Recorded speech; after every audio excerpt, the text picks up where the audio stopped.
I guess this conversation is really enlightening too. There's been a lot.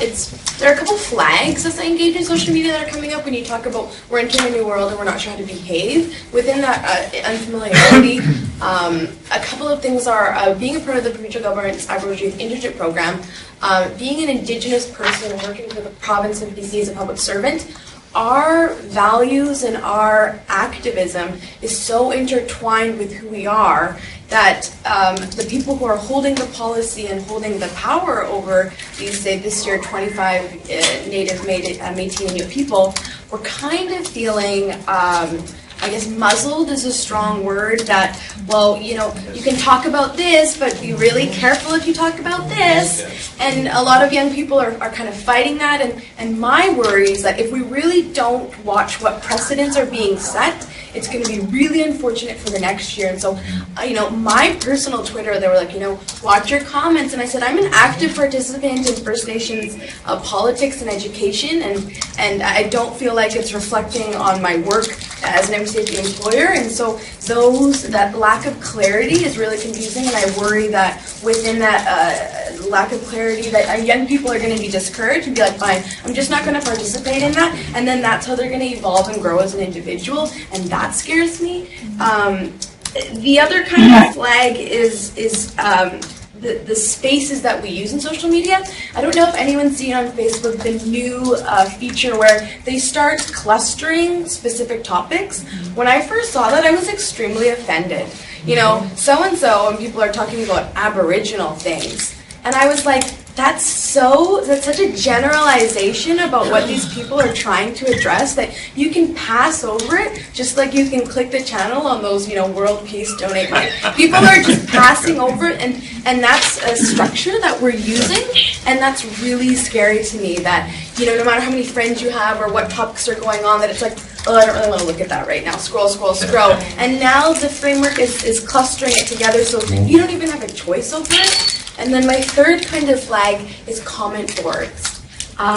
Specifically in national news organizations and broadcasting systems, CBC, the National Post. Me and my sisters kind of have this thing where we say, you know, whose comment wall is the most obnoxious today? And we'll look at it and say, wow, this is super offensive. And so as young people, how do we laterally say, how do we want to act within that? How do we want to engage? How do we want to respond? And if we say CBC or flag something, you know, how much do we affect change within daily, kind of saying, this is not something I agree with? And how much does your involvement reflect that you were a part of that process? Good. Let's keep moving. Nicole, you want to add? Yeah. We have to take into consideration, too, the residential school system, because my father went to residential school. And then also, my mother was nearly taken from child welfare system in the 60s. But thank goodness for my great-grandmother, who hid my grandmother and my mother in the bush. And so we need to consider all of these things, the residential school, and making sure that our people heal from the residential school. And also consider healing our families who went through the child welfare system, because I see it every day.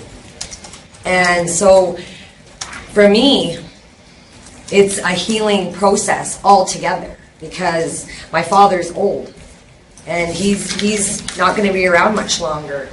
And for me, I want to make sure that those values, those beliefs, all of those things are instilled into my children and then into my grandchildren, and that we take into consideration all the articles from the UN, Article 21, Article 17. Those are really, really profound articles, and we need to consider those, because if we're going to make positive change, strength-based change, then we need to make sure that we are working collectively together and bringing all of those values in. Yeah.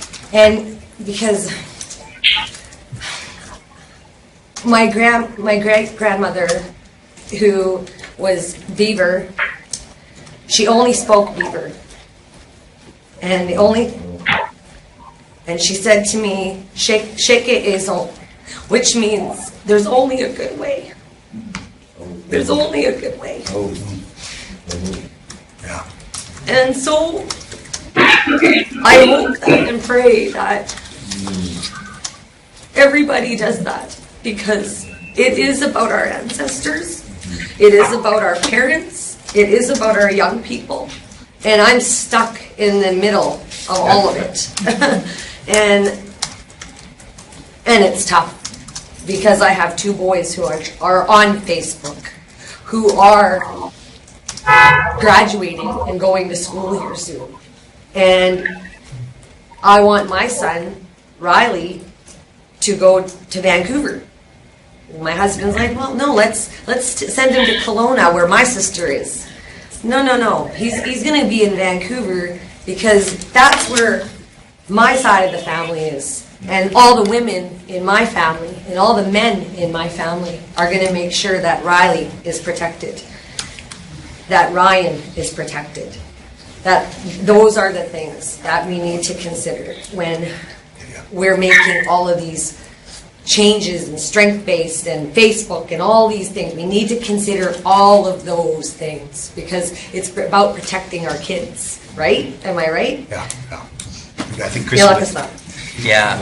And I just wanted to say thank you to Nicole for sharing that with us. I don't know how many people are online right now, and some of you who come from outside of Canada that don't know the residential school legacy. I think, Nicole, you provided a really good segue between this discussion around e-governance and the use of ICT for promoting change with a real-life issue that's affecting many of us here in Canada around this residential school legacy. So for those of you, I'm just going to give a quick lesson. I mean, from a long time ago, the governments, the provincial governments, the governments that came from Europe and established here, the Canadian and provincial governments had created this residential school system of removing children from communities at a very young age, generally between the ages of 6 to 10, removing them from their communities and sending them off to a residential school, which was essentially like an internment camp.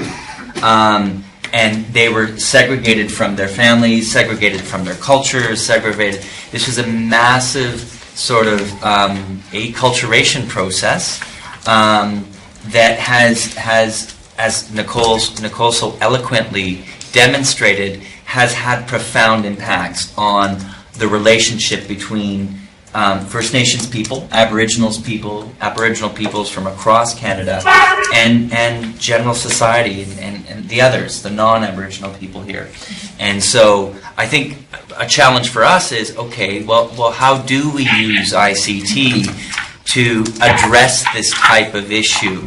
This is a very strong peace building. This is part of the subject matter for this table, for this panel. How do we use ICT to sort of bridge that gap and bringing together different cultures and allowing young people to flourish within society from whatever their cultural background, particularly those Aboriginal peoples across the world. So to sort of open this up.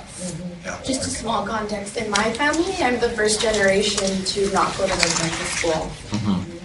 It's that recent. Do you want to comment there? Yeah. Please. I've been a high school teacher for 20 years.